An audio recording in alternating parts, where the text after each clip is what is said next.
Sitharaman serial February 13 இன்னைக்கான எபிசோடில் என்ன நடக்கலாம் அப்படிங்கிறத ரிவ்யூவாக பார்க்கலாங்க. சீதாவோட அம்மா அப்பா துரை மீரா செல்வி எல்லாருமே சீதாவை கன்வின்ஸ் பண்ணி எப்படியாவது போய் நான்சி கிட்ட பேசு, நீ கொலை பண்ணல அப்படிங்கிறத அவங்க கிட்ட நிரூபிக்க ட்ரை பண்ணு அப்படின்னு சொல்லவும், இங்கே பாருங்க நான் எவ்வளோ சொன்னாலும் அவங்க கேட்கவே மாட்டாங்க, நீங்கள் எதுக்காக வேஸ்ட்டாக போய் என்ன அவங்க கிட்ட பேச சொல்கிறீங்க அப்படின்னு சீதா திரும்ப கேட்க, இங்கே பாரு திரும்ப திரும்ப வாய் பேசிக்கிட்டே இருக்காத, நாங்கள் என்ன சொல்கிறோமோ அதை கேளு, இவ இப்படிதான் எது சொன்னாலும் கேட்க மாட்டா, பிடிவாதமே பிடிவாதம்தான், அவங்க கிட்ட தான் ஒரு வாட்டி பேசி பாறேன் அப்படின்னு சீதாவோட அம்மா சொல்லவும், சீதா ஒரு வாட்டி போய் பேசி பாருமா, கேட்டா கேட்கட்டும், இல்லைனா நம்ம வேற ஏதாச்சும் பார்த்துக்கலாங்கிறாங்க சேது. சரி நான் போய் பேசுகிறேன் அப்படின்னு சீதா சொல்ல, இதை நாங்கள் எப்படி நம்புறதுங்கிறாங்க மீரா. அந்த முத்தாரம்மன் மேலே சத்தியமாக நான் போய் பேசுகிறேன் அப்படின்னு சொல்லிட்டு சீதா வேகமாக நான்சி கிட்ட போய் நிற்கிறாங்க. வணக்கம்ங்கிறாங்க நான்சியை பார்த்து. நான்சியும் சிரிச்சுக்கிட்டே, சீதா நீ கன்சீவாக இருக்கிறதா நான் கேள்விப்பட்டேன், எத்தனை மாதம் அப்படின்னு கேட்க, 3வது மாதங்கிறாங்க சீதா. ஓ 12 வீக்ஸ் ஆயிடுச்சா, இந்த டைமில் இருந்தால் குழந்தையோட உருவமெல்லாம் வளர ஆரம்பிக்கும்னு சொல்லுவாங்க அப்படின்னு நான்சி சொல்ல, உங்களுக்கு குழந்தையெல்லாம் இருக்காங்கிறாங்க சீதா. இல்லை நான் கல்யாணமே பண்ணிக்கலங்கிறாங்க நான்சி. நான் கல்யாணம் பண்ணிக்க கூடாதுங்கிற முடிவு எடுத்துட்டேங்கிறாங்க நான்சி.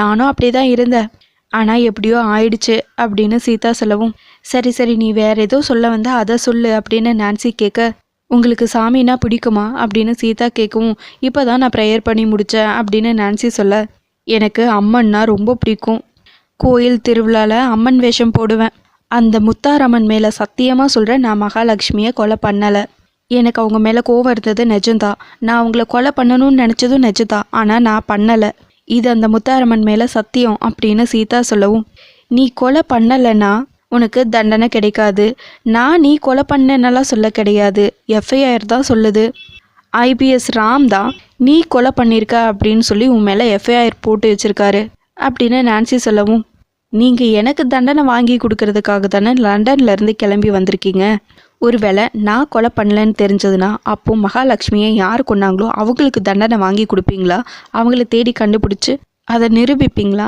அப்படின்னு சீதா கேட்கவும், இங்கே பாரு சீதா இப்போ எதுக்கு டென்ஷன் ஆகாத, பேசாமல் போய் ரெஸ்ட் எடு, நீ கொலை பண்ணலைன்னா உனக்கு தண்டனை கிடைக்காது அவ்வளோதான் அப்படின்னு நான்சி சொல்ல, கண்டிப்பாக என் குழந்த நிரபராதி சீதாக்கு தான் பிறக்க போகுது, அதை நீங்கள் பார்க்க தான் போகிறீங்க, அந்த முத்தாரம்மன் மேலே சத்தியமாக சொல்கிறேன் நான் கொலை பண்ணலைங்கிறத நிரூபிப்பேன் அப்படின்னு சொல்லிட்டு சீதா வேகமாக அங்கேருந்து கிளம்பி வந்துடுறாங்க.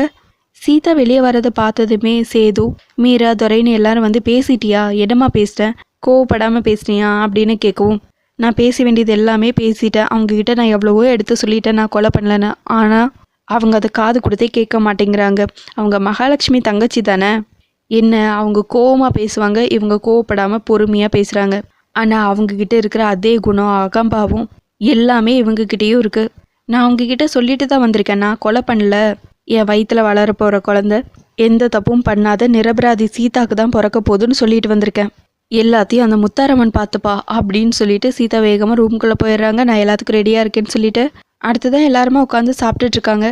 இது என்ன இதெல்லாம் நான் சாப்பிட்ட பழக்கம் இல்லை அப்படின்னு நான்சி சொல்லவும், இது புட்டும் சொதியும் நல்லாயிருக்கும் சாப்பிடுங்கங்கிறாங்க சீதா.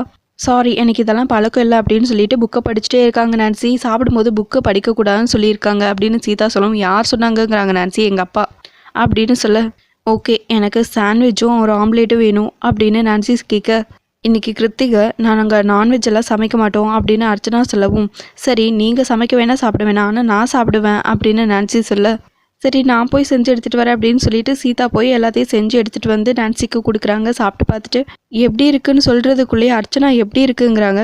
சீதா சமைக்கிறது சொல்லவா வேணும், சீதா ரொம்ப நல்லாவே சமைப்பா அப்படின்னு சேது சொல்ல, மேடம் நீங்கள் எதுவுமே சொல்லாமல் சாப்பிட்றீங்க அப்படின்னு செல்வி கேட்கவும், நல்லா இருக்குது, ஆனால் இந்த ஆம்லேட் டேஸ்ட்டு வச்சு மகாவோட கொலையை மறந்துட முடியாது அப்படின்னு நான்சி சொல்லவும், இங்கே பாருங்க அதை மறந்துடணுங்கிறதுக்காகலாம் நான் உங்களுக்கு இது செஞ்சு கொடுக்க கிடையாது, நான் கொலை பண்ணலை, அதை மட்டும் என்னால் கண்டிப்பாக சொல்ல முடியும் அப்படின்னு சீதா சொல்ல, சரி அதை எல்லாத்தையும் அப்புறம் பார்த்துக்கலாம் அப்படின்னு சொல்லிட்டு நான்சி அங்கேருந்து கிளம்பிடுறாங்க. இங்கே நடந்த எல்லா விஷயத்தையும் அர்ச்சனா கால் பண்ணி கல்பனா கிட்ட சொல்கிறாங்க. அவங்க என்ன வேணாலும் கேட்கட்டும், ஆனால் உனக்கு இதுக்கும் சம்மந்தமே கிடையாது, நீ எதையுமே கேர் பண்ணிக்காத, சிபிஐயே வந்தால் கூட இதை கண்டுபிடிக்க முடியாது அப்படின்னு கல்பனா சொல்ல, கரெக்டாக அந்த நேரத்தில் நான்சி அர்ச்சனாவோட ரூமுக்கு வராங்க. அப்படியே திருன்னு முழிச்சிட்ருக்காங்க. என்னாச்சு அப்படின்னு கேட்கவும், ஒன்றும் இல்லை, நீ ஏதாவது கேட்டியான்னு திரும்ப திரும்ப அர்ச்சனா கேட்டுகிட்டே இருக்காங்க. நான் எதுவுமே கேட்கலையே அப்படின்னு நான்சி சொல்லவும், அவள் கேட்கலனால் கூட இவளே சொல்லிடுவா போல இருக்கு அப்படின்னு கல்பனா ஃபோனை கட் பண்ணிடுறாங்க. என்ன வேணும் அப்படின்னு அர்ச்சனா கேட்கவும், எனக்கு ஒரு காஃபி வேணும், அதை கேட்குறதுக்கு தான் வந்தேன் அப்படின்னு சொல்ல, காஃபி தானே, நான் போட்டு எடுத்துகிட்டு வரேங்கிறாங்க அர்ச்சனா. சரின்னு சொல்லிட்டு நான்சி அங்கேருந்து கிளம்பிடுறாங்க. அடுத்த ராம் சீதா 2 பேர்த்த காட்டுறாங்க. கோர்ட்டில் நடந்த எல்லா விஷயத்தையும் அப்படியே யோசிச்சு பார்த்துட்டு இருக்காங்க 2 பேரும். அதுக்கப்புறம் 2 பேரும் ஒரே மாதிரி சாரி கேட்குறாங்க. ஃபேஸ் டு ஃபேஸ் பார்த்து திரும்ப படுத்துட்டு திரும்பவும் சாரி கேட்குறாங்க. பாஸ், கோர்ட்டில் அவங்க அப்படி கேட்டதுனால தான் நானும் இந்த மாதிரி பதில் சொல்ல வேண்டியதாக போச்சு, சாரி பாஸ் அப்படின்னு சீதா சொல்ல, எனக்கு அதை பற்றியெல்லாம் எந்த பிரச்சனையும் இல்லை சீதாங்கிறாங்கறாம். பாஸ், நீங்கள் தான் பாஸ் என்னோட உயிர், ஆனால் அவங்க கோர்ட்டில் கேட்டதால தான் நான் அப்படி சொல்ல வேண்டியதாக போச்சு அப்படின்னு சீதா சொல்லவும், சீதா, உனக்கும் சித்திக்கும் இருந்த பிரச்சனையை நான் தான் அதை பார்த்து சரி பண்ணி விட்டுருக்கணும். அது விட்டுறதுனால தானே இந்த அளவுக்கு பிரச்சனை வந்துருச்சு. எல்லாமே என்னோட தப்பு தான், நான் சரி பண்ணியிருந்திருக்கணும் அப்படின்னு ராம் சொல்ல, சீதா அழ ஆரம்பிச்சிடுறாங்க. ஏய் சீதா, அழாத அப்படின்னு ராம் சொல்லவும், தெரியல பாஸ், தானா அழ வருது அப்படின்னு சீதா சொல்லிட்டுருக்க. பாரு, சின்ன பிரச்சனை தான் அப்படின்னு சொல்லி விட போய் தான் இப்போ கொலை பண்ணுற அளவுக்கு ஆயிடுச்சு அப்படின்னு ராம் சொல்லவும், சீதா பயங்கரமாக டென்ஷன் ஆகி திரும்பி உட்காந்துக்கிறாங்க. அதுக்கப்புறம் பில்லோவை எடுத்துகிட்டு வந்து தனியாக வந்து படுத்துக்கிறாங்க. சீதா, என்னாச்சுன்னு ராம் கேட்கவும், எனக்கு தெரியும் பாஸ், நீங்கள் சுற்றி நீங்கள் இங்கே தான் வருவீங்கன்னு எனக்கு தெரியும். நான் கொலை பண்ணலை, நான் சுத்தமானவ தான் அப்படிங்கிறத நிரூபிச்சுட்டு அதுக்கப்புறம் நான் வந்து அந்த பெட்டில் படுத்துக்கிறேன். அது வரைக்கும் நான் இங்கேயே தூங்குறேன் அப்படின்னு சொல்லிட்டு சீதா பாட்டுக்கு படுத்துறாங்க. சீதா சொல்கிறது கேளு, வந்து பெட்டில் படு அப்படின்னு ராம் சொல்லவும், இல்லை பாஸ், நீங்கள் சொல்கிறது எதுவுமே என் காதில் கேட்கல, நான் எப்போவோ தூங்கிட்டேங்கிறாங்க சீதா. அதோட எபிசோடையும் முடிச்சிருக்காங்க. உங்களுக்கு இந்த வீடியோ பிடிச்சிருந்தா லைக் அண்ட் சப்ஸ்கிரைப் பண்ணி நம்ம சேனல் சப்போர்ட் பண்ணுங்கள். தேங்க்யூ.